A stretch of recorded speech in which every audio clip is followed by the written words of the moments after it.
Hare Krishna, dear devotees. Welcome again to another lesson on Srimad Bhagavatam.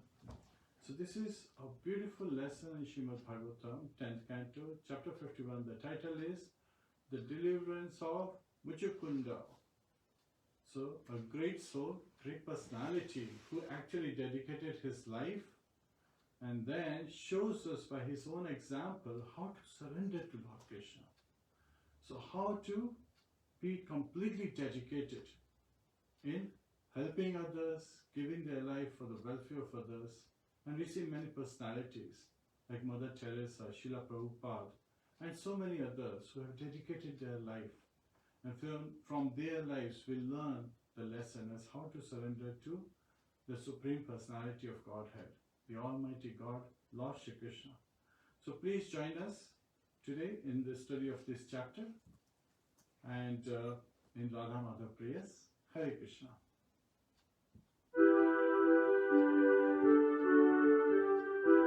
Jai Radha Madhava Kunja Vihari, Jai Radha Madhava Kunja Vihari, Gopi Jana Vallabha Giridharadhari, Gopi Jana Vallabha Giridharadhari.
Krishna Gantra Srimad Bhagavatam ki jai, Srila Prabhupada ki jai, Anant Kori Vaishnav Vrind ki jai, Nitai Go Premanande, Hari Hari Bol. Om Namo Bhagavate Vasudevaya. Om Namo Bhagavate Vasudevaya. Om Namo Bhagavate Vasudevaya. Om Namo Bhagavate Vasudevaya. Om Namo Bhagavate Vasudevaya. Om Namo Bhagavate Vasudevaya. Narayanam Namaskritya Narayanam Namaskritya Naram Chaiva Narottamam Naram Chaiva Narottamam Devim Saraswatim Vyasam Devim Saraswatim Vyasam Tato Jayam Mudiryet Tato Jayamudirye Shrutam Sa Katha Krishna Shratam Sa Katha Krishna Punya Shamana Kirtanaha Punya Shravana Kirtana Hridayantasto Bhadrani Hridayantastoy Bhadrani Vidunoti Suhasatam Vidunoti Surasatam Nashta Prayeshu Abhadreshu Nashta Prayeshu Abhadreshu Nityam Bhagavata Sevaya Nityam Bhagavata Sevaya Bhagavate Uttam Shloke Bhagavati Uttam Shloke Bhaktir Bhavati Naistiki. Bhaktir Bhavati Nashtaki. Hare Krishna. So please join us in the recitation of the first 6 verses. So here, first 6 verses have been placed, but these are amazing verses. And if you can find, this is describing the Lord's beautiful form. So try to see how many verses you can catch which are describing Lord's beautiful forms. As we talked about, that Kalyavan had heard the narration, description of Lord's form from Devashi Narad, said Narad. And so here he is observing those various characteristics in Lord's form, like how his eyes are like fresh lotus petals, they are beautiful.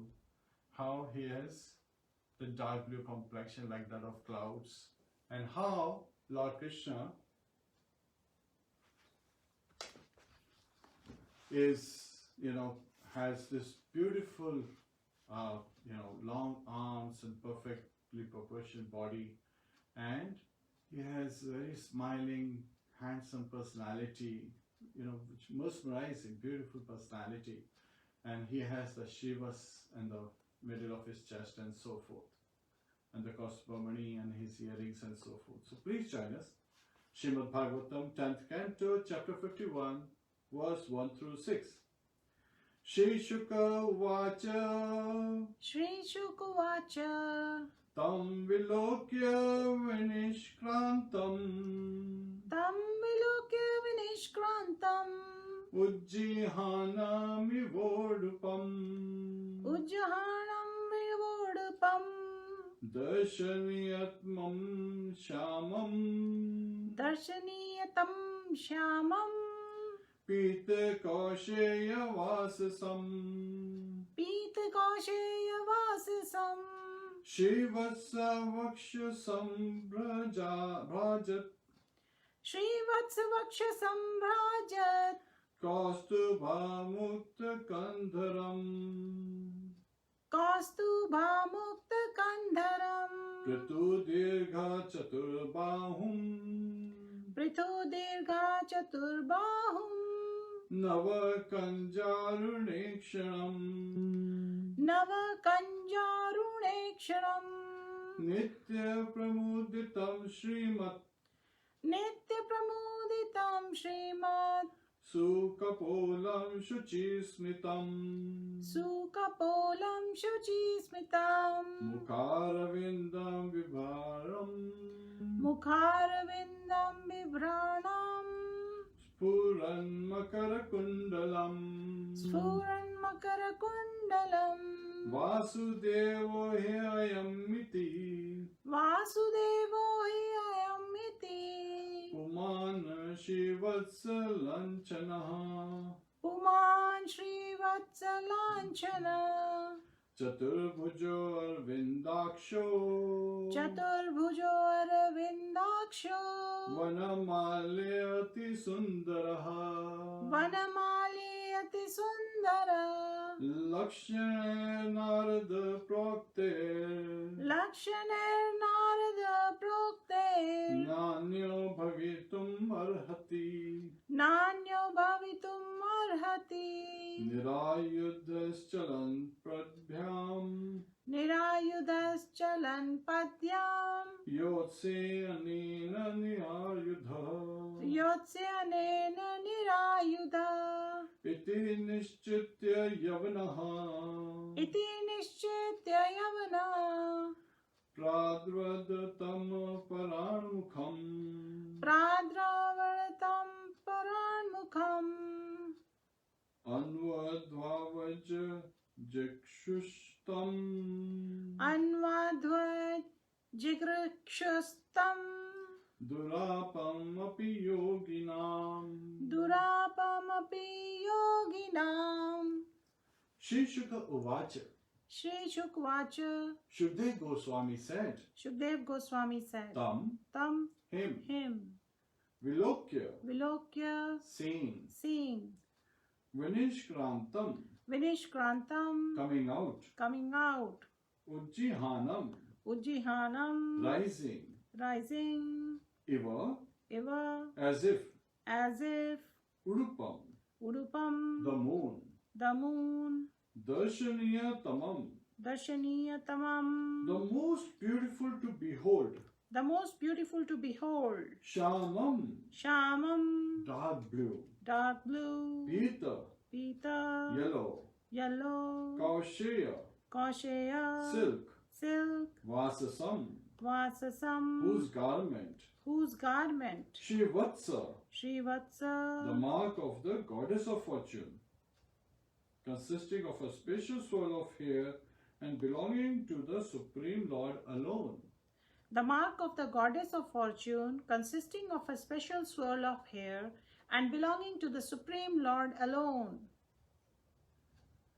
Vakshasam, upon whose chest, Brajat, brilliant, Kaustubha, with the gem Kaustubha,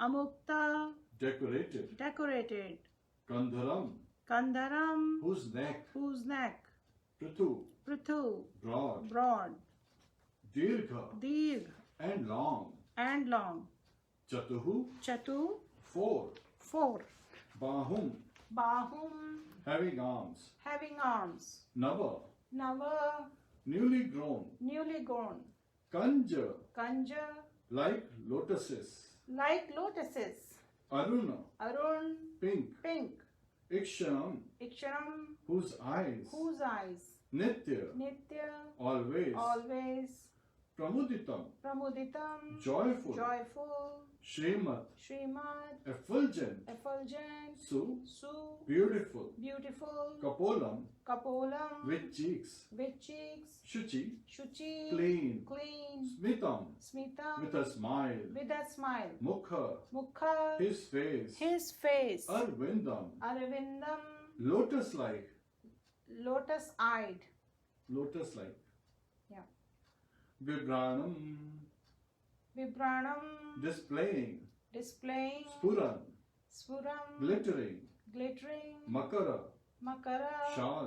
shark, Kundalam, earrings, Vasudeva, he, indeed, I am, this, iti, thus thinking, Puman, person, Shivatsa Lanchanaha, marked with Shivatsa, Chaturbhujaha, four-armed, Arvinda Akshaha, lotus-eyed, Vana, of forest flowers, Mali, wearing a garland, Ati, ati, extremely, extremely, sundaraha, sundara, beautiful, beautiful, lakshana, lakshana, by the symptoms, by the symptoms. Narad prokta, Narad prokta, told by Narad Muni, told by Narad Muni, na, na, no, no, anyaha, anya, other, other, bhavitum arhati, bhavitum arhati, can he be, can he be, nirayuddha, nirayuddha, without weapons, without weapons, chalan, chalan, going, bhyam, by by foot, yotse, yotse, I will fight, anena, anena, with him, nirayuddha, nirayuddha, without weapons, iti, iti, thus,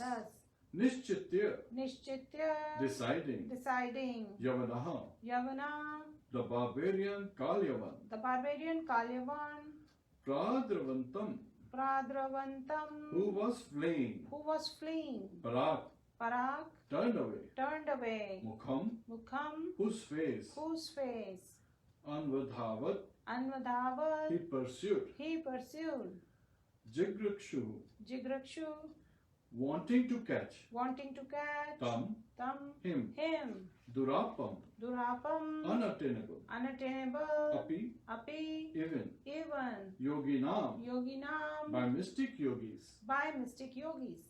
Translation by the disciples of His Divine Grace, Sri Bhaktivedanta Swami Srila Prabhupada.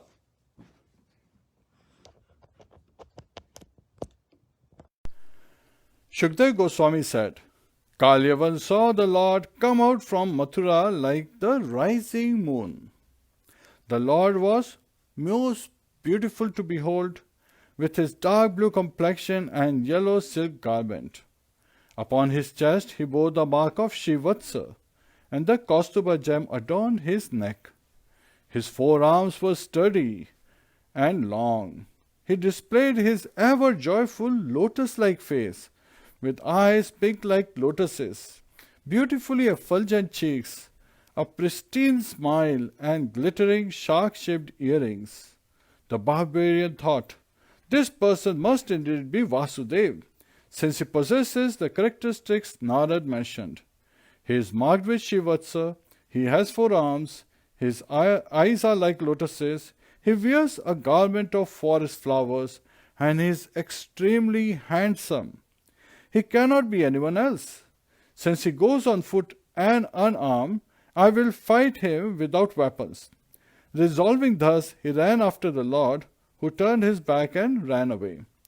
Kalyavan hoped to catch Lord Krishna, though great mystic yogis cannot attain him.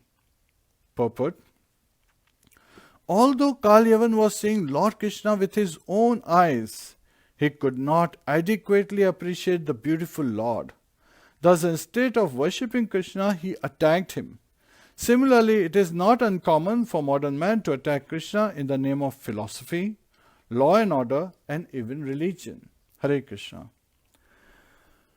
Namo Vishnupadaya Krishna Pristhaya Bhutale Srimate Bhaktivedanta Swami Niti Namine Namaste Saraswate Deve Gauravani Pracharine Nirvishesha Shunyavadi Pashyatya Deshitarine Om Jnana Timrandasya Jnananjana Shalakaya Chakshuran Militam Yena Tasmai Shri Guruve Namaha Mukham karoti vachalam pangum langhayate girim yat kripa tadham vande Shri Gurum dinataranam. Hare Krishna, Krishna Krishna, Hare Hare, Hare Rama, Rama Rama, Hare Hare. Hare Krishna. So this is a very blissful chapter. So anyone who reads and studies and hears this chapter and the glories of Lordship, as we hear in the very 6 verses, Lord, his form is described so beautiful. So anyone who does this becomes blessed. We receive the blessings of Lord. He enters through our ears and sits in our heart, and with his light of knowledge. He is fully effulgent, as we will see in the case of Mucukunda. So his description will come later on this chapter.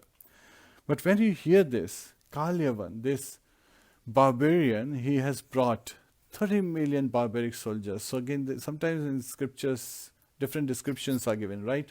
And Srimad Bhagavatam, 30 million have been described, and Krishna book, Srila Prabhupada says 30 million. Garg Samhita says 10 million, still huge number of soldiers.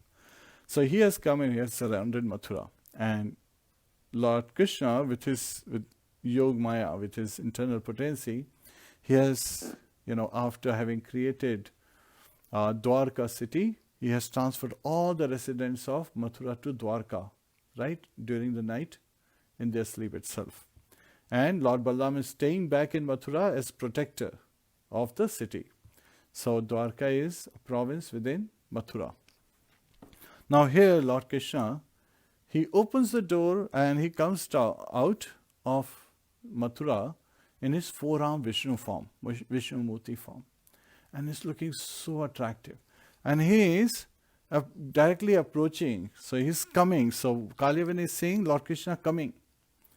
And he is completely unhindered. So these barbarian soldiers, they are holding weapons and all, yet Lord Krishna is able to cross through them. And he's approaching. So Kalyavan, he feels like, yes, he's coming this way, so I'm going to fight with him. And this is the mood he has.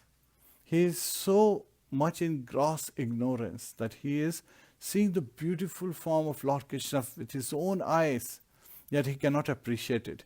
He has his own agenda. So this is the first and foremost lesson, that we want to surrender to Lord Krishna, and this is the attitude we should not have. Lord has his plans, so our plan has to be dovetailed to Lord's plans. It's not that I have this plan, so whatever Lord is doing, that is not of my concern. Rather, I have to stay on my, course. And Parikshit Maharaj is exemplified how to surrender. What had happened when Parikshit Maharaj was in the womb of his mother Uttara? At that time, Ashwatthama had shot the Brahmastra to kill the last descendant of Pandavas. So at that time she came, and even though Pandavas were standing there, she did not take their shelter. She took shelter of Lord Krishna, knowing he is the Supreme Personality of Godhead. So that is first, a behavior, a symptom as how to surrender. When we see Lord, we take shelter. And Anyabhilashita, we talked about this, Anyabhilashita Shunyam. It's not Anyabhilasha Shunyam. If it was Anyabhilasha, then a devotee would not even worry about their own lives. But when we feel danger, and we feel anxious, and we feel bewildered, we just take shelter at the lotus feet of Lord Shri Krishna. And we chant the holy name. Hare Krishna, Krishna Krishna, Hare Hare, Hare Rama, Rama Rama, Hare Hare. So once Srila Prabhupada was asked this question, what do you feel when you chant Hare Krishna Mahamantra? Srila Prabhupada replied, he feels fearlessness. He does not feel any fear, because he is taking shelter of the Supreme Personality of Godhead, from whom even fear personified is afraid. So this is where we learn how a devotee surrenders. Anyabhilashita Shunyam is from the definition of pure devotional service. Jnana Karmadi Anavritam, and not being covered by the monistic knowledge and the Karma Kanda philosophies. Anukulena Krishna. So this is where we have to dovetail our actions as Lord Krishna desires. Anukul, not Pratikul. Pratikul will be against Lord Krishna, which is the attitude of Kalyavan. He is doing a Pratikul behavior. He is seeing a beautiful form, and instead of that arising the blissfulness in his body, he is still staying with his mission, saying that, I want to fight with someone who is very powerful. And Devashinara said, this personality, Vasudeva Krishna, is very powerful, Lord Vasudeva, so I'm going to fight with him. And having recognized Lord Vasudeva, and having been blessed to be able to see with his own eyes how beautiful Lord is, and how he is coming fearlessly, right from in the midst of all these barbarian soldiers, Kalyavan did not analyze that he is coming fearlessly and none of the soldiers are even able to touch him. And he comes down with his pratikul, his thought which are against the thought of Lord Krishna. So our mission should be anukulana Krishna, anushilanam. And then in the steps of previous acharyas, anushilanam, following the steps of previous acharyas. And how do you follow in the steps of previous acharyas? There are two ways to follow devotees of Lord. One is anukaran, then another one is anusharan. Anukaran is imitating their behavior. And anusharan is taking shelter of their, blessings. So again, we are taking shelter of them. So we serve the devotees of the Lord. And that's why we sing Acharya songs, because we want to invoke the mood that they have, yet at the same time understand how a devotee serves, how they are serving Lord Krishna, instead of just imitating, the symptoms of ecstatic love by, creating, falsely, mood of crying, and then showing that we are trembling and falling on the ground and rolling. And sometimes we see people doing all this kind of stuff. We realize, just leave them alone. This is where Anukaran is coming into effect, and don't get engaged, because they may be behaving like Kalivan and start, getting upset with you. We rather take shelter, Anusharan, right? So we want to be at that mode. It's very interesting that somebody was, falling on the ground, doing this and that, and then at the end got up and said, "Oh, I had such an ecstatic experience. You should have my association." It was very interesting to see how he was glorifying himself, right when Aarti is going on. Where we are glorifying Lordship, this person was glorifying himself. We were like, okay, let's just focus. This, we have learned so much from the scriptures. We need to really pay attention in pleasing the Lordship. Anukulena Krishna, Anushilanam Bhaktiruttama. So that is the pure devotional service. That's the definition of pure devotional service.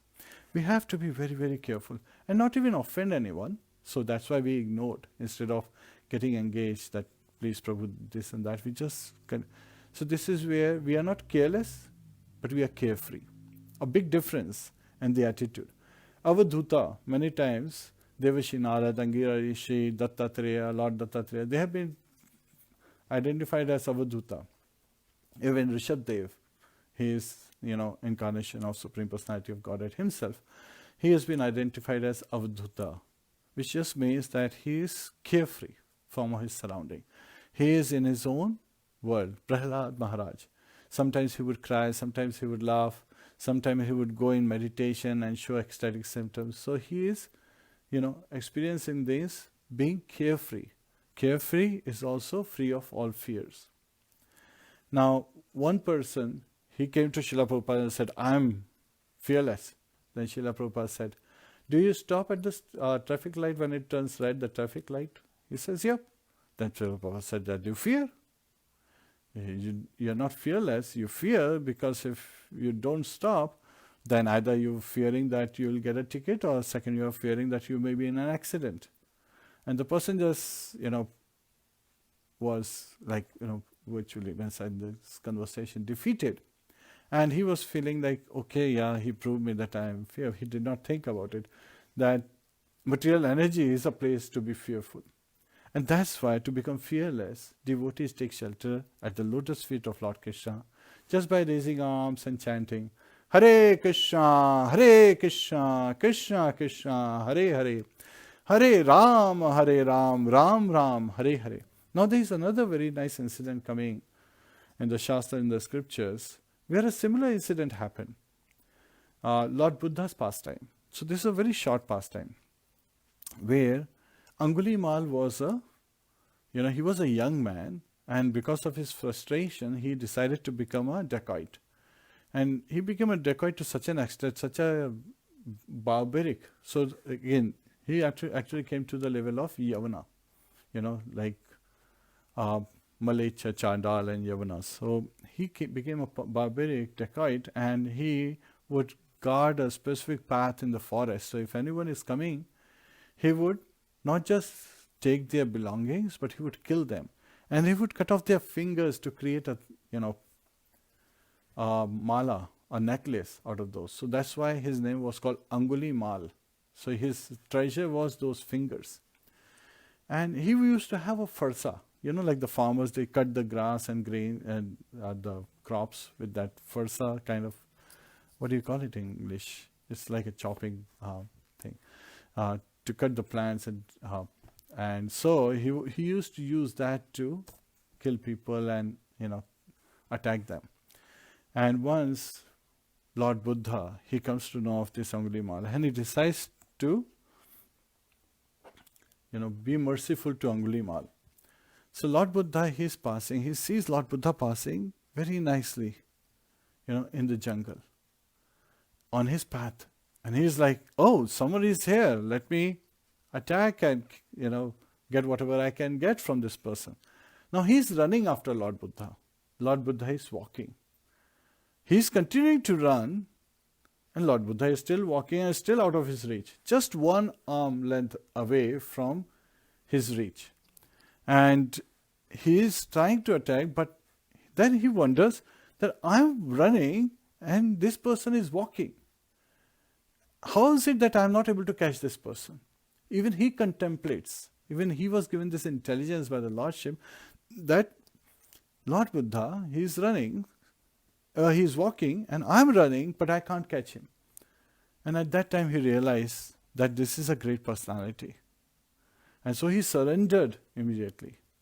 While in this case, Kalyavan, he sees Lord Krishna, the most beautiful form. What do your eyes desire to see? Your eyes desire to see beauty. And of all the beauty in the world, in the universe, in the whole Brahman, Lord Krishna's beauty is paramount. Kandarpa Kodi Kamaniya Vishesha Shobham. His beauty is said to be equal to more than 10 million Cupid's beauties, Kamdev's beauties. So he is so beautiful. Yet at the same time, Kalyavan still has this pratikul feeling against Lord Krishna's desire. So he goes to fight with Lord Krishna. And Lord Krishna just turns back. So he was coming towards, now he turns back and he starts running in the opposite direction. And Kalyavan starts chasing Lord Krishna. And he is also feeling that Lord Krishna is just within his reach. But he is not able to catch.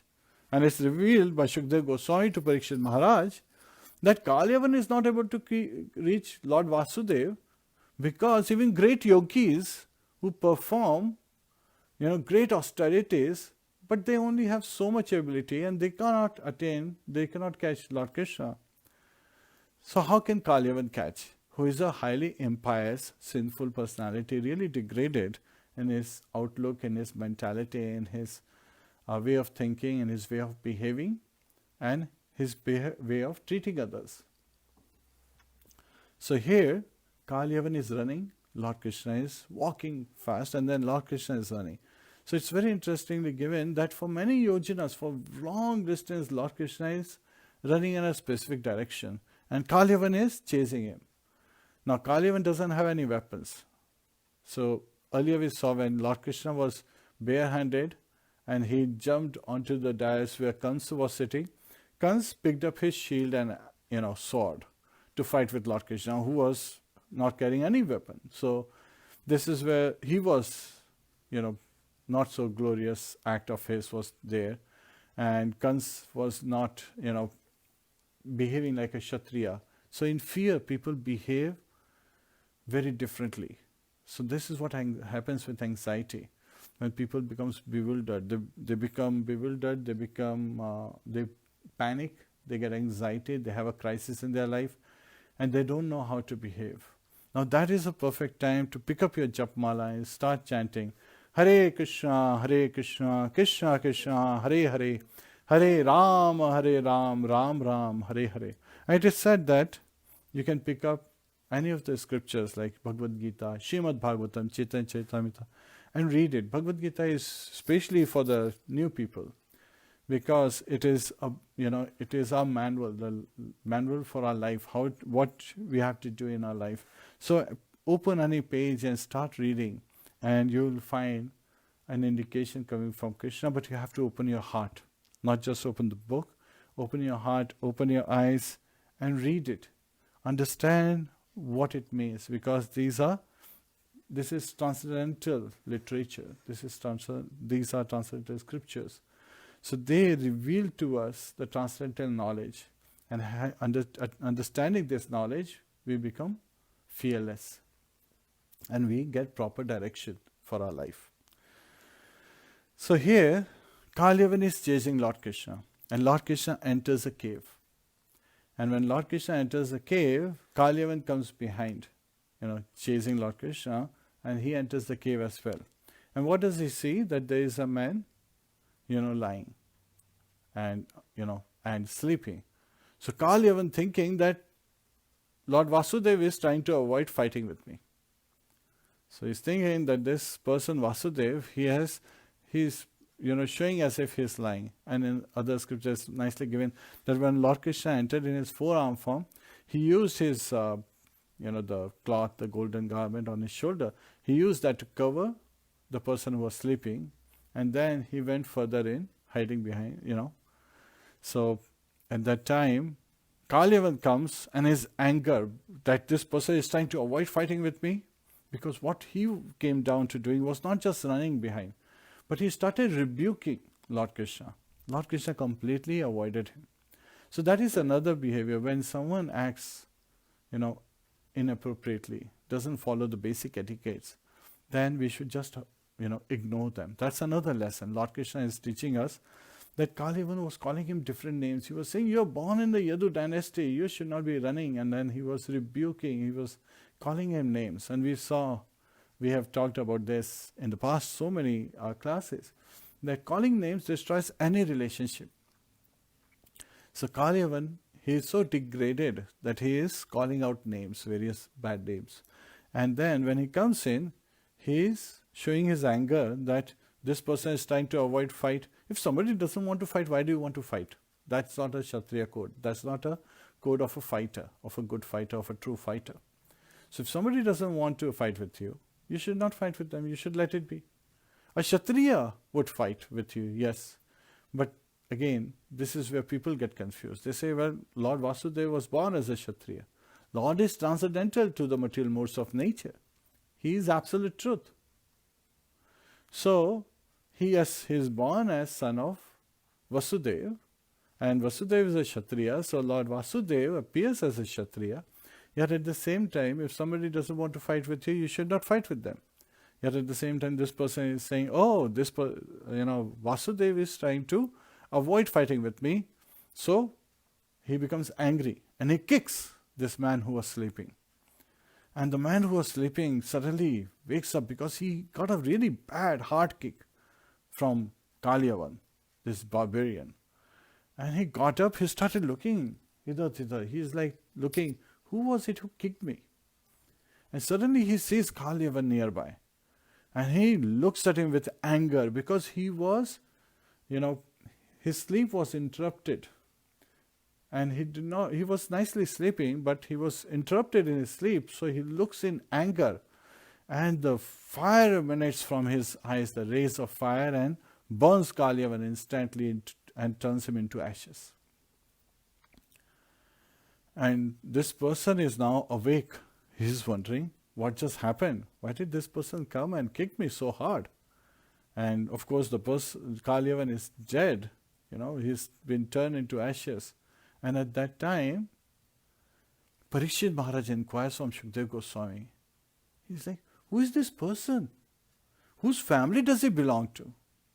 The person who was sleeping in this cave, because if it was Lord Vasudeva, Shukdev Goswami would have said that this is Lord Vasudeva who was sleeping. But he said that there was this person sleeping and, Kalyavan kicked him very strongly and he woke up. So he's like, who is this person? Which family does he belong to?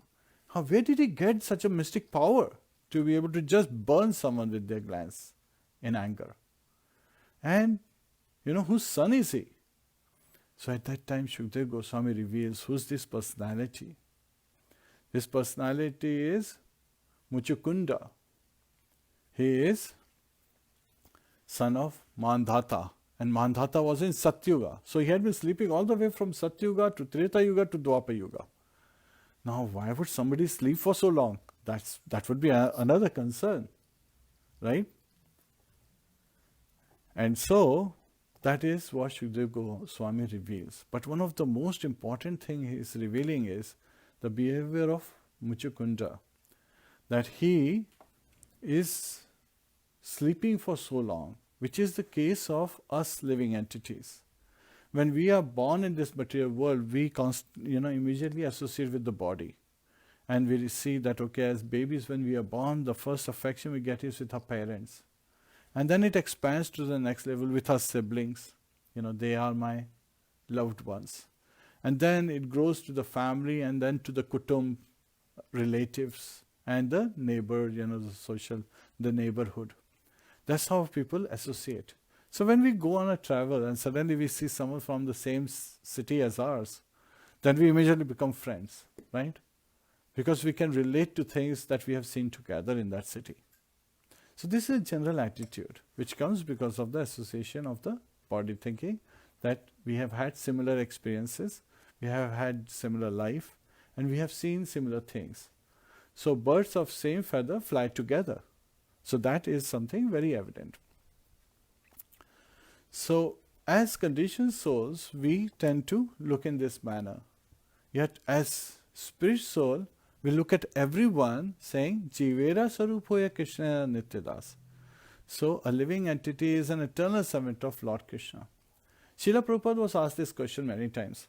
How many disciples do you have? So in the beginning, when he had already gone from New York to San Francisco and was expanding, the mission was expanding to England. So he said, many. He basically, I'm paraphrasing, he said thousands. And so his disciples heard, and they were surprised, because at that time there were like about 600 some disciples. He said some know it, some don't. So similarly, we can apply it to our current human race, that actually all living entities, not just human race, that we are all devotees. Some know it, some don't. Some are in their conditioned state. They have not awakened themselves. Just like Mucukunda is, in this dark cave. He's sleeping. So they are still sleeping. So we living entities in conditioned state are sleeping in the dark cave of our heart. And we have not awakened ourselves. So in this body. Ishvara sarva bhutanam hridadeshe arjuna tishtati. Right? So Lord Krishna is saying that He is also residing in our heart. So just like that, Lord Krishna was also in the same cave where Mucukunda was. Brahman sarva bhutani yantra rudhani maya. So again, and we are behaving that this body is like a yantra, like a machine, that we are carrying out various desires that we have. But it is only by the mercy of Lord Krishna that we are able to carry it out. So we are in this dark cave of our heart and we are sleeping. Yet at the same time, by the mercy of Lord Krishna, we get a spiritual master who can awaken us. While Kalyavan represents, what does he represent? He represents material energy. We are constantly being kicked, but we don't get up. So we need a strong kick like that of Kalyavan so that we can completely burn out the material association. Just like Mucukunda, he immediately, because of the potency he had received, the boon he had received, he immediately burns out. And Kalyavan is turned to ashes. So we can look at it that way as well. Here, Parikshit Maharaj had asked this question, who is this person? He is Mucukunda, who is he is son of Mandhata, King Mandhata. We talked about it in one of the previous classes in 9th canto, I believe chapter 6. And how Mandhata was further son of Yavanashva, King Yavanashva. And there is a beautiful story, so we'll cover it in brief. And Lord Krishna, he comes out afterwards, after Kalyavan is burnt to ashes. And at that time, Lord Krishna, as he comes out, Mucukunda looks at Lord Krishna and he sees his beautiful form and he is attracted. by the beautiful form of Lord Krishna. And he inquires from Lord Krishna, who are you? Who are you? What is your name? What is your introduction? It's basically he's inquiring because he's attracted by Lord's beautiful features. Just contrast to Kalyavan, who was, trying to just focus on his mission. Even Pratikul means against the wish of Lord Krishna. He was going on his own direction. So that is what happens to people who are living whimsically. And as it's given in the purport, that sometimes people attack Krishna in the name of philosophy, law and order, and even religion. So it's very interesting that one Polish nun, she had, filed a case against Krishna. And her case was that these ISKCON people, they are worshipping this personality by the name Krishna, who has relationship with 16,000 gopikas. And these gopikas, many of them are, wife of other village men, so again, rural men. So her case was this, and at that time, ISKCON devotees, they represented as defense, and they said very simply when they went on day one itself, they said, what is the oath do you take when you become a nun? So at that time she did not want to share this, and then they shared what is the oath that they take.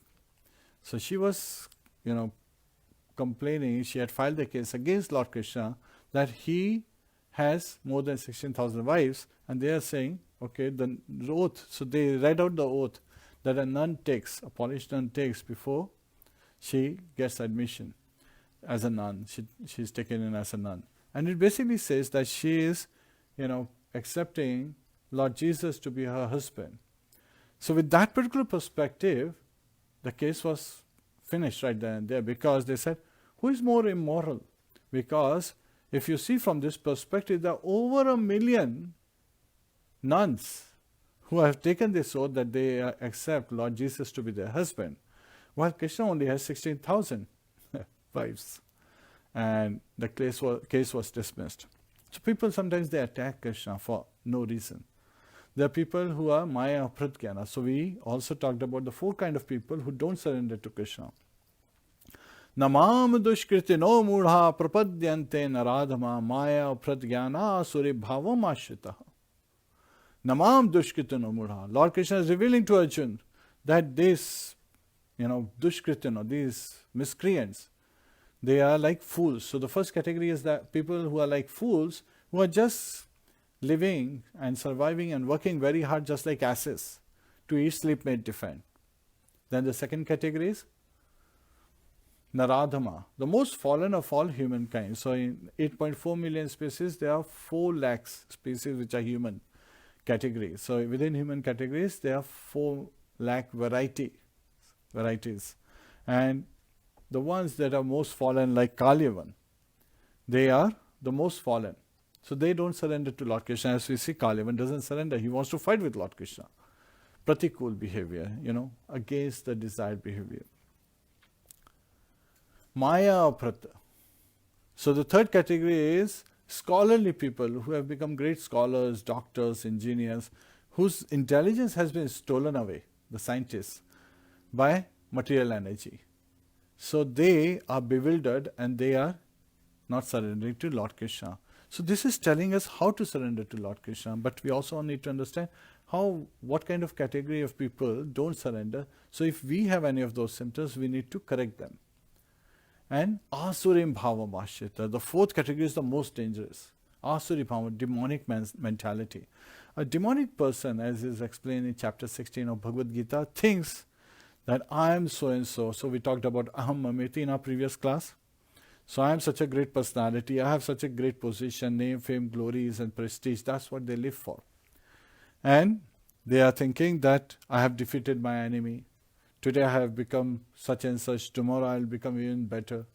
I have gathered so much and tomorrow I will gather more. And I will be in association of people who will be worshipping me. So that is Asurim Bhavam, Ashrita. They have taken shelter of the demonic mentality. These four kind of category of people won't surrender to Lord Krishna. He is revealing to us. But what are the four kind of people who approach Lord Krishna? These are pious people. Right? So, those are Artho Jigyasi Arthati Jnanischa Bharata Shubha. So, there are four type of Sukritin Arjunas, pious people who approach Lord Krishna. One who is Artho. He is looking for, he is in some distress. Jigyasu is one who is inquisitive. He wants to know who Krishna is. We talk about Krishna all the time, so they want to know who Krishna is. So they are innocent and they are inquisitive. They are eager to learn. And Artharthi, one who wants, material wealth, have some kind of aspiration, even though with respect to matter, some material, wealth, well-being, and so forth. And Jnani, one who is seeking knowledge. So these four category of people are constantly, looking for Lord Krishna, and they are pious people, so they surrender to Lord Krishna. So that's the beginning state. And it starts with little faith, right? And we come to understand how to surrender. So that is the lesson that we learn. Now Kalyavan is asking Lord Krishna that who are you?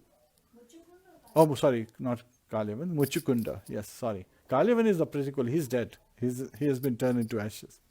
And Mucukunda is inquiring. And then Srila Prabhupada reveals that when a person with a lower state is inquiring for a person who's at a higher state, then they have to first give their introduction.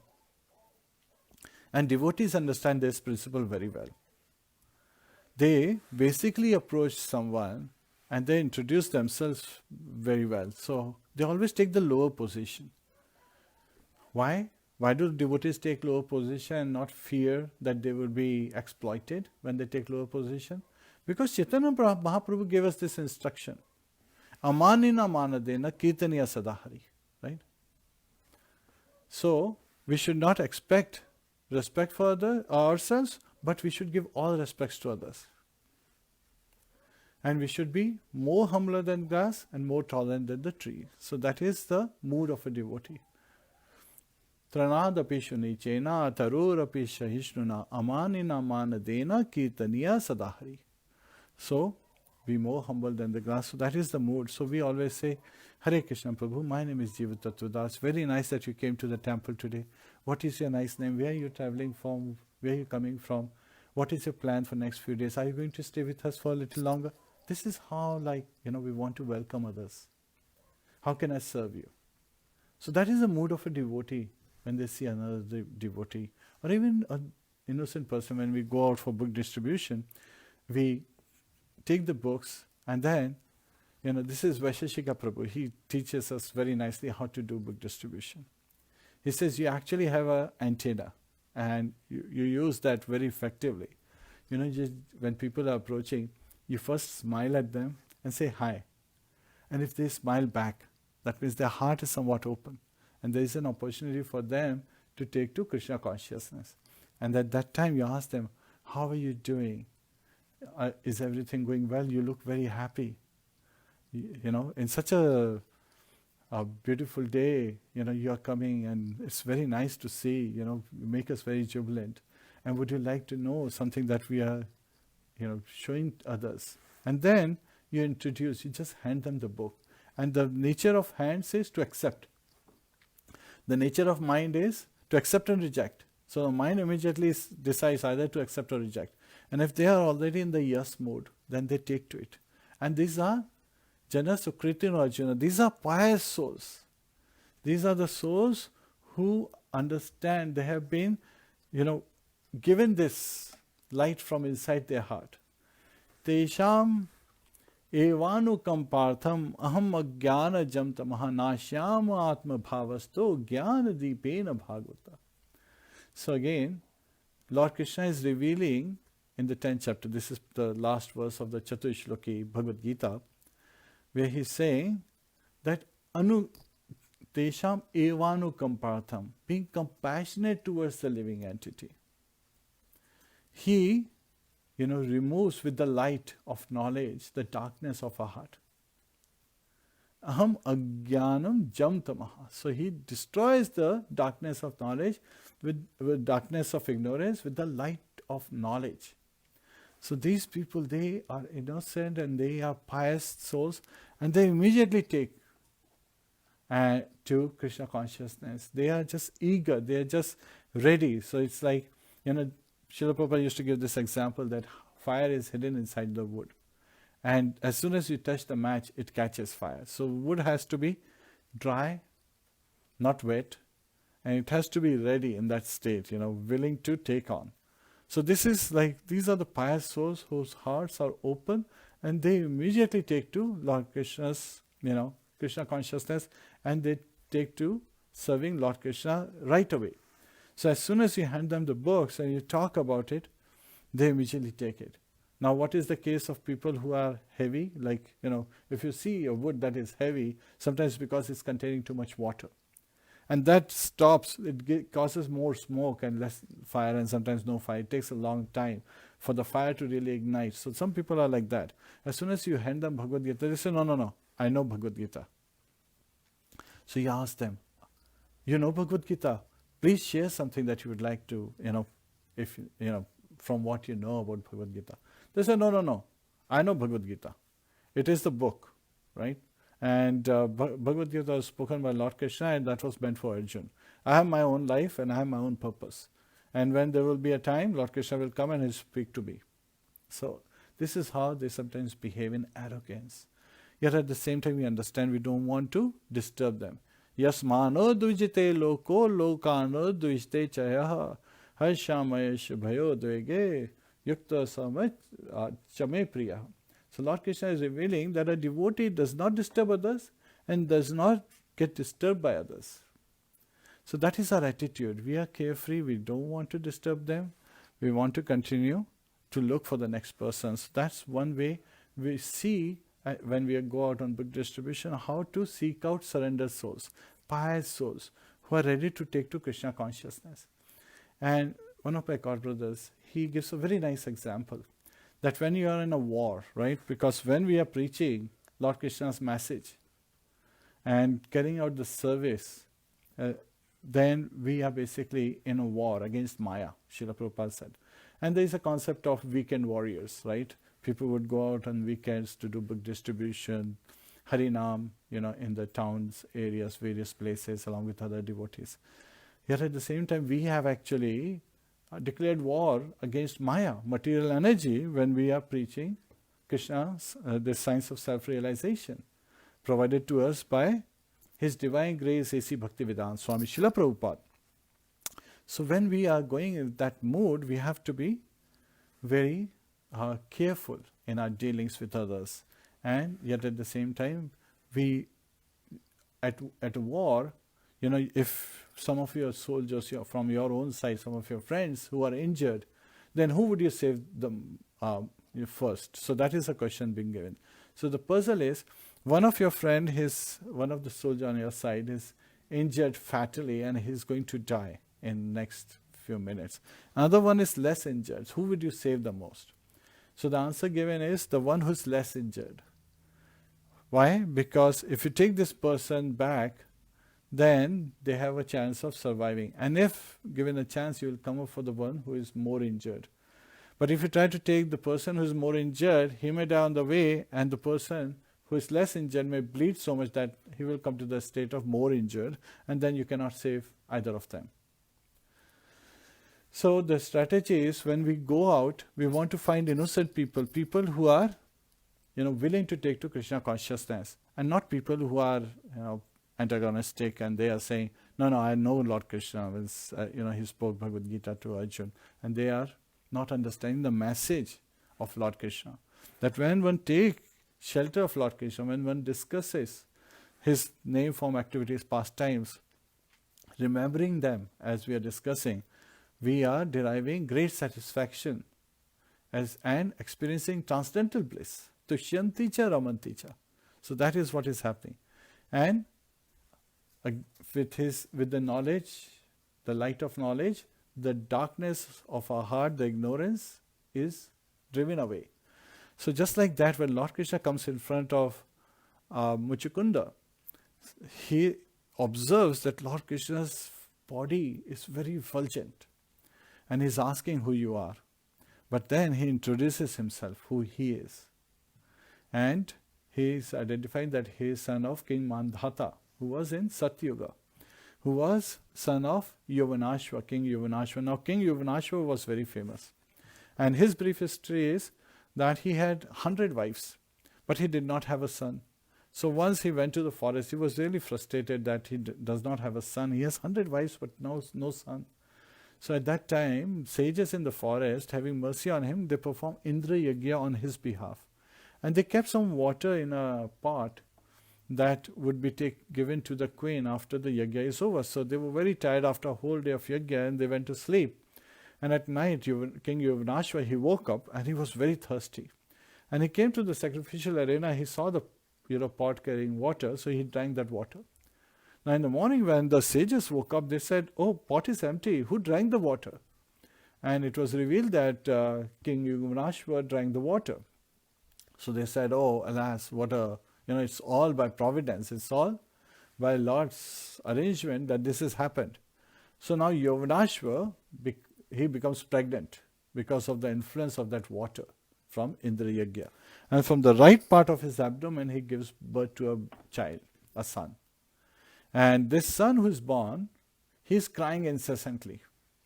And so this yagya was performed to please Lord Indra. So Lord Indra comes and he sees that this baby is crying. So he gives his index finger for the baby to suck. So the baby is given the name Mandhata based on this pastime. And he becomes a great ruler. And he has 3 sons and 50 daughters. We talked about the daughter's story as how Saubhari Muni, he marries all 50 daughters of King Mandhata. And Purukutsa is his one son, second son is Amrish. So this is a different Amrish than Amrish Maharaj, who was offended by Durvasa Muni. And the third one is Mucukunda. And Mucukunda was a great king, but he was approached by the demigods.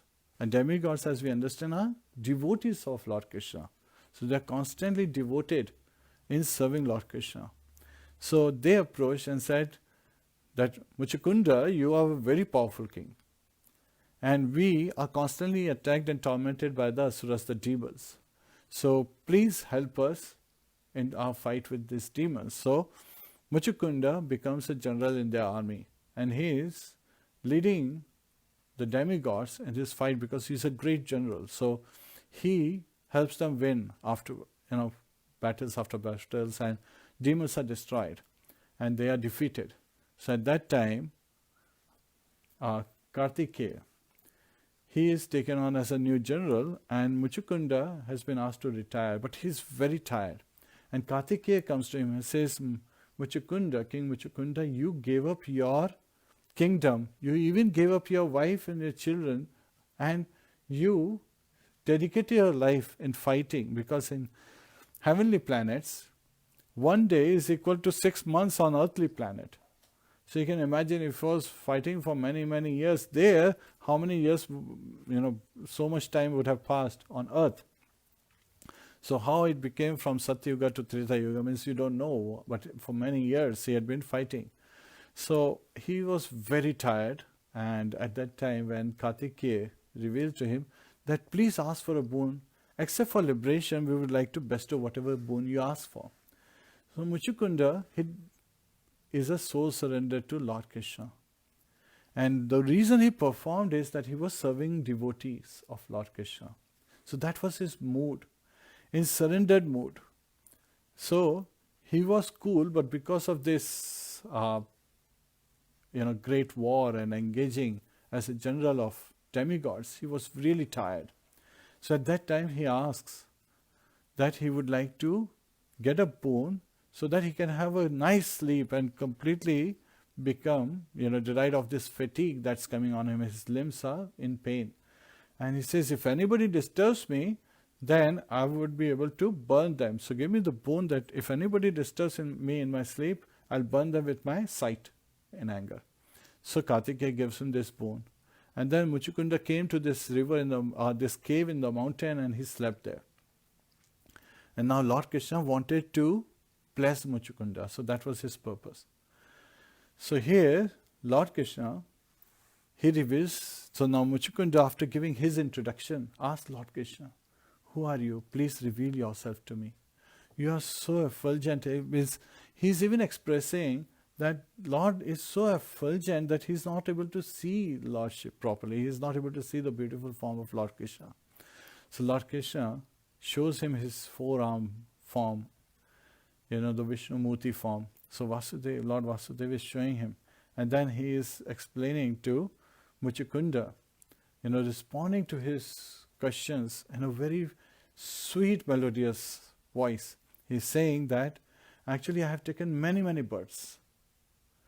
And even if somebody can spend their whole lifetime, they may be able to count the number of grains on this planet Earth, but they will not be able to count my various forms, my various births, my various pastimes, and my various names. So Lord is indirectly revealing to him that he is the Supreme Personality of Godhead, Lord Krishna. And then he says, however, in this particular pastime, so he comes to the current stage, because sometimes if somebody says like that, it appears too arrogant. But Lord is the most merciful, most magnanimous, most loving, Suridam Sarva Bhutanam, our very best friend, our well-wisher.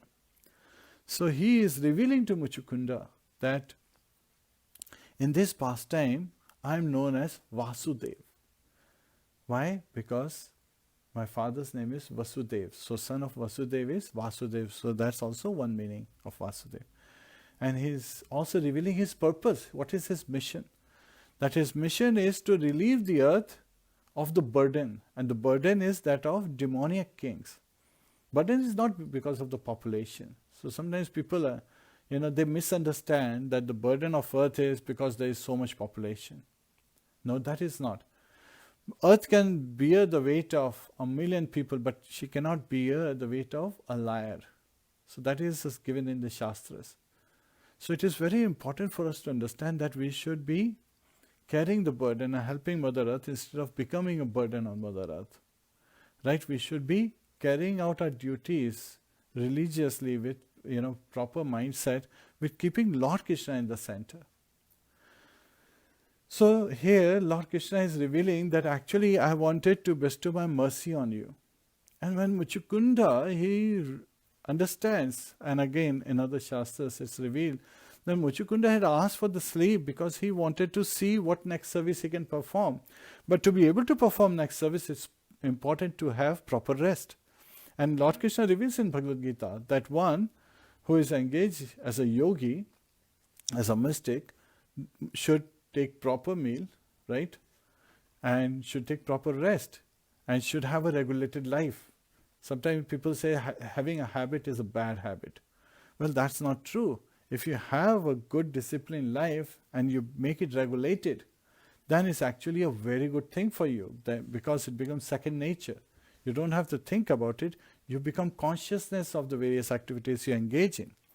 So Mucukunda is feeling jubilant, hearing and seeing that this is none other than his worshipable Lord, Lord Shri Krishna, Lord Vasudeva, who has appeared in front of him, being merciful to him. And he immediately bows down to Lord Krishna and he is singing prayers. So now his prayers are beautiful and they are very philosophical prayers. And he is starting as people who become bewildered by this material energy. And he's also giving an analogy of the cave. They're saying people is like in the Andakupa of their homes. Andakupa is the dark well. So they are in their homes, so in the caves of their homes, they are in ignorance, spending their precious life. So the human life is a great gift. This is a great responsibility that we have. When we have great facility, it comes with great responsibility. This human life is a perfect boat where we can engage in devotional service and go back home, back to Godhead. That's the purpose of life. And Srila Prabhupada reveals it again and again that we should not live whimsically. We should understand the purpose of life. When he, once he called Bhakti Charu Maharaj, His Holiness Bhakti Charu Maharaj, and he said that you have given so many lives, in your sense gratification. So I'm paraphrasing some of it, but the message is important. that he is revealing to His Holiness Bhakti Charu Maharaj that for so many millions of years you have lived the way you wanted to, with sense enjoyment and so forth. Give one life to Krishna. So he is telling us that we should take to this process of devotional service, this process of Krishna consciousness, be conscious of who we are and not be bewildered like Arjun. Arjun was in his bodily state, in his conditioned state, he was associating with his body the different upadhis, the designation the body as, that I am an Indian, I am an American, I am a Canadian, I am a European. Not think that way. Or I am a black and I am a white and I am a brown and I am a yellow. Means don't think in the colors form as well. Or that I am a Brahman, I am a Kshatriya, I am a Vaishya, I am a Shudra. Don't even think in the Varnas. Understand our constitutional position as living entity. Jivera Saruphoya Krishnera Nityadas. As a living entity, I am an eternal servant of Lord Shri Krishna. So this is where Krishna lifts Arjun to this state. So here, Mucukunda, he is singing glories and he is now giving beautiful metaphors that sometimes, the well in the forest, they get covered by high grass. And some of the animals as wandering, trying to seek nice grass, they fall into these wells. And if not saved, they die. So that is the case of conditioned souls. When they are so lured by Maya, which in the case of these animals, like the deers and others, is like the fresh grass, nice green grass. So we are attracted by various lurements that material energy throws towards us. And people are chasing this constant moving target without realizing that they have gone into a andhakupam, a dark well. And unless they are saved by someone, they will die there. Their precious life as a human life, it will be destroyed. Brahman bhavite kaun bhagyavan jiva guru Krishna prasad paya bhakti lata bija. And if one is fortunate when wandering in this material world, Brahman bhavite kaun bhagyavan jiva, a fortunate soul, Guru Krishna prasad paya, by the mercy of Lord Krishna in our heart as Chaitya Guru, he manifests in the form of a spiritual master, a bona fide spiritual master, who we can see externally. So within and without, within our heart and outside, as a personality. Guru Tattva is a great, again, that's a great topic and would take some time. But Lord, gives us the direction so we can take shelter of a spiritual master, a bona fide spiritual master, and take shelter, Guru Krishna Prasad Paya, and get the mercy. Prasad means mercy. Bhakti Lata Bija. And what's that mercy? Bhakti Lata Bija. So the seed of devotion that we can sow in our heart and water it regularly by chanting the holy name of Lord Shri Krishna. Hare Krishna, Krishna Krishna, Hare Hare, Hare Rama, Rama Rama, Hare Hare. So Mucukunda is giving these nice analogies in his prayers to Lord Krishna. And he's continuing to say that kings, they go out, and they win many other kingdoms. And they have all these kings, worshipping them. Yet at the same time, these kings, when they come back to their palace and they enter the quarters of their queens, they become their servants of these queens. So they may have, conquered over the world, but in front of material energy, and of course, it comes in the form of opposite sex, the biggest attraction. Srila Prabhupada used to say that, this is the main driving force, how conditioned soul is bewildered. So even a great king who is being worshipped by other kings in front of a queen, they have become like a servant, like a dog. So that is the tendency in conditioned world. While a devotee, when we look at our wives, in Grihasthashram, we say, oh, this is a great Vaishnavi that we are getting association of. And they are providing us how to, in supporting us, they are enabling us in serving Lord Krishna. So it is not just a mood of love, where Lord Krishna is in the center, it's also a mood where we get an opportunity to serve another Vaishnava. And it is in the association of Vaishnava that we engage in devotion service. So the current yajna for this age is Sankirtan Yajna, Sankirtan Yajna. So it is not performed alone. It is joyfully performed in the association of other devotees. And in India there is a saying, 1 + 1 = 11. So just in Grihasthashram, a husband and wife together 1 plus 1 is 11. So they have a great Sangha. And they should use this to engage in devotional service. And Mucukunda is continuing to sing prayers, and he is giving some important instructions. He's saying that at the end of one's life, this body that we get, from this material nature, is going through 3 results. First is either it is eaten by animals, hogs and dogs and jackals. So if it is not properly attended to, birds and jackals and they eat away this body. So it comes out gets transformed in the form of a stool.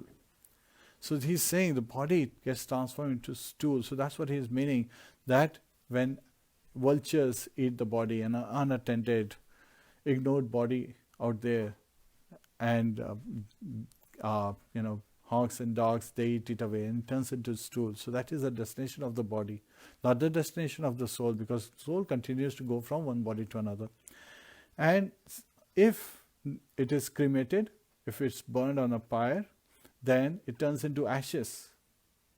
And then the third result is, if it is buried, in the ground, then the worms and the insects, they eat it away. Now some people say, wait a minute, I could be very nicely in a coffin. So they're still, the moment they say, I am, that they are talking, their condition, they're looking at themselves as this body. Well, even if you are protecting from insects and worms from outside to attack, you already have various microorganisms inside your body. And as part of our living, we are constantly fighting with internally. So there's a battle going on inside, and your body is trying to stay healthy. And that's why the concept of white blood cells is there, and so many enzymes are there in the body to keep us strong and continuously fighting the bacteria, viruses and all that stuff. Millions of them are in the body. So once a person is dead, they basically burn through, these organisms take over, and there is no capability in the body to fight, so they eat it away. So it again gets degenerated. So the important lesson we are hearing is that we should not become grief-stricken thinking what happens to body, because it doesn't matter whether you are born as a king or you are born as a pauper, a beggar. The destination is going to be one of these 3. Yet at the same time, understand that we are not this body. So this is a way he's showing that we are not this body, and we need to engage in devotional service, because we are the spirit soul, and our constitutional position, our natural position is to constantly serve Lord Shri Krishna. So he's revealing that. Now, in the scriptures, there is a very cool way as how to surrender to Lord Krishna. So that is an important aspect that we are going to cover. The Mucukunda is showing that. And Lord Krishna reciprocates that you are a great king, and you had been serving other devotees, because demigods is, he was serving demigods in the fight. Yet at the same time, as a general, he was helping them, and his mood was of serving the devotees of Lord Shri Vasudeva. So he's serving, so he is revealing that you had been serving, and so I came here to bless you.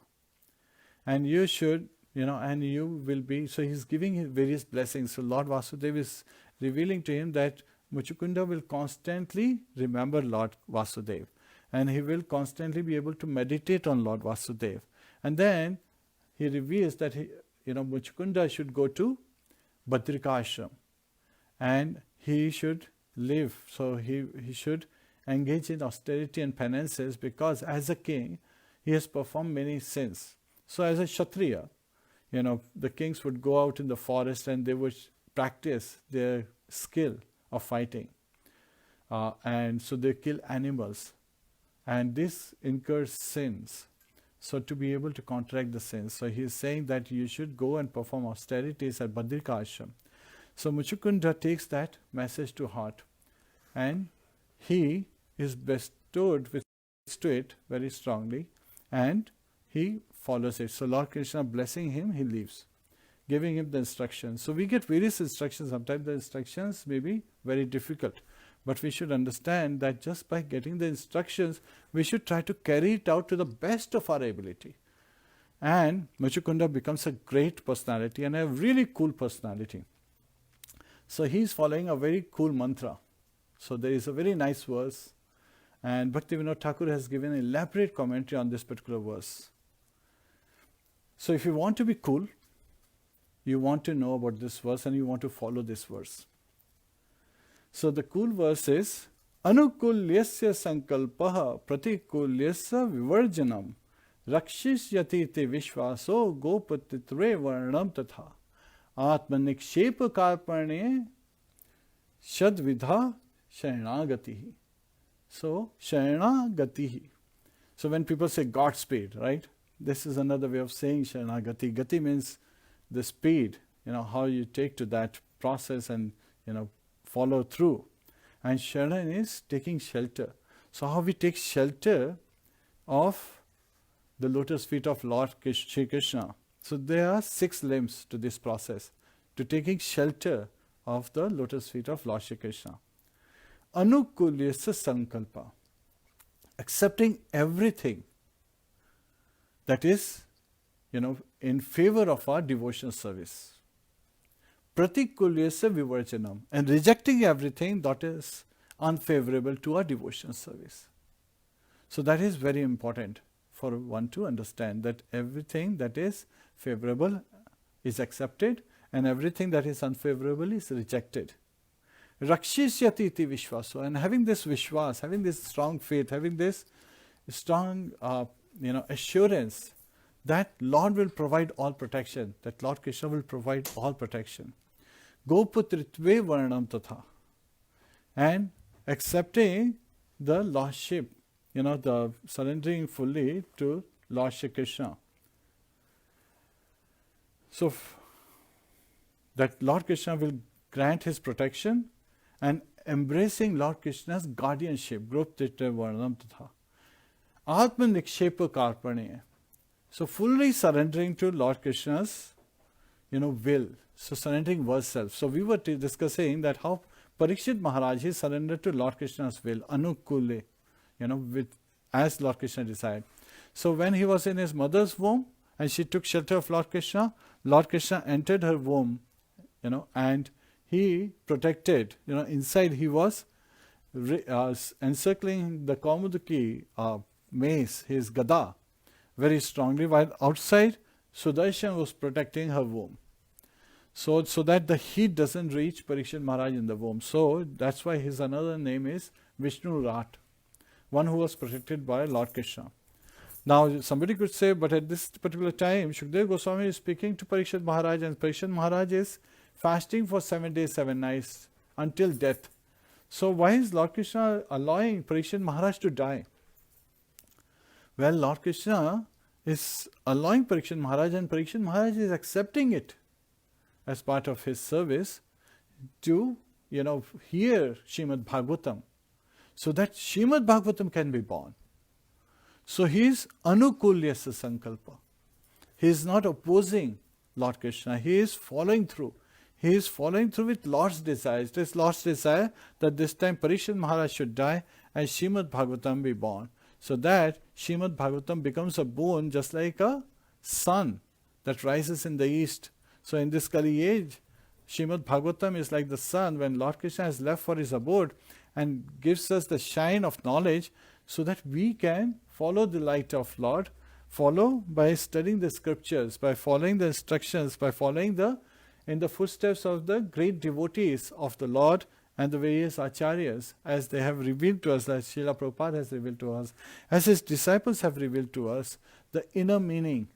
So that is a blessing. So anyone who listens to Srimad Bhagavatam is automatically blessed. So you are blessed if you are listening to Srimad Bhagavatam. If you are reading Srimad Bhagavatam, you are blessed. If you are, chanting the holy name, you are blessed. So we are getting the blessings of Lordship in various forms through Srimad Bhagavatam, through the association of devotees, through the chanting of the holy name. Hare Krishna, Krishna Krishna, Hare Hare, Hare Ram, Ram Ram, Hare Hare. So, understanding the guardianship, group titve varnam tatha, atmanikshepa karpane, and surrendering ourselves fully to the lotus feet of Lord Krishna, to his desires. And Parikshit Maharaj is showing us. And so we are surrendering, and then karpane. Karpane means understanding ourselves to be lower than the grass on the street, right? So becoming very humble and very tolerant. So that is also a behavior, a mood of a devotee. So it's not just something that we say. We have to carry it out in our action. We have to show it in our action. We have to be loving and caring for others and show that this is performed, this devotional service is performed joyfully. Srila Prabhupada simply used to say, chant and be happy.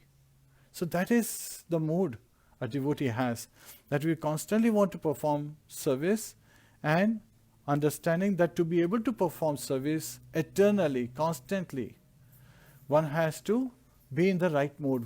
One has to be rightly situated. Taradapi shunichena tarurapi sahishnuna amanina madanena kirtaniya sadahari. Kirtaniya sadahari can eternally, constantly continue to engage in devotional service and glorify Lord Shri Krishna. So now Mucukunda, he comes out of the cave, and what does he see? That this is near the end of Dwapar Yuga, and he's saying that men have very short age. And it is said in other scriptures that when Mucukunda was walking to go to Badrika Ashram, people were looking at his size, and he had a giant body. So they were scared and they were running away. And he said, no, please don't be scared, don't be scared. He could see that people in Kali age, as near the end of Dwapar Yuga, they did not have much height. And as he was walking to Badrika Ashram, he did not have this feeling when he saw Lord Krishna. What does that reveal to us? That Lord Krishna showed his Vishnu form, matching, so that he could understand that this is the Supreme Lord. Yet Lord's effulgence was so strong that he requested Lord to please reduce the effulgence. So Lord Krishna, when he looks at sun, he reduces the shine of the sun, the opulence of the sun. Because sun is just his eyes, right? Well, Lord Krishna is the Supreme Personality of Godhead. And then he takes to Badrika Ashram, and by performing penances, it is revealed in the Shastra, where Lord Krishna says that you have to become a Brahmana, right?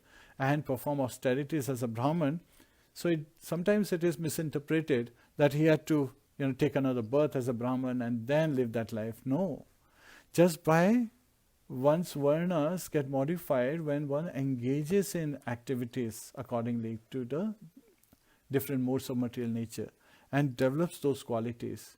Just by chanting of the holy name, we can transcend the three modes of material nature, because this is transcendental sound vibration. So, and it is said that cleanliness is next to godliness. A Brahman in the mode of goodness is always looking for shuchi, which is clean. Always have a clean behavior, clean attitude, clean surroundings. That is the environment a Brahman creates. So at Badrika Ashram, he is able to perform austerities as a Brahmana. He comes to the level of Brahmana, and at the end of his life, he goes back home, back to Godhead. So that is deliverance of Mucukunda, as is being described by Shukdev Goswami in this chapter. So we should be cool. We should take to this particular process, and it simply starts with chanting of the holy name. Hare Krishna, Krishna Krishna, Hare Hare, Hare Ram, Ram Ram, Hare Hare. Hare Krishna. Kantra Srimad Bhagavatam ki jai, Srila Prabhupada ki jai, Anant Kari Vaishnava Vind ki jai, Nitai Go Premanande, Hari Hari Bol. Hare Krishna.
भगवान की जय, प्रहलाद महाराज की जय, श्रीला प्रभुपाद की जय, अनंत कोटि वैष्णव वृंद की जय। हरे कृष्णा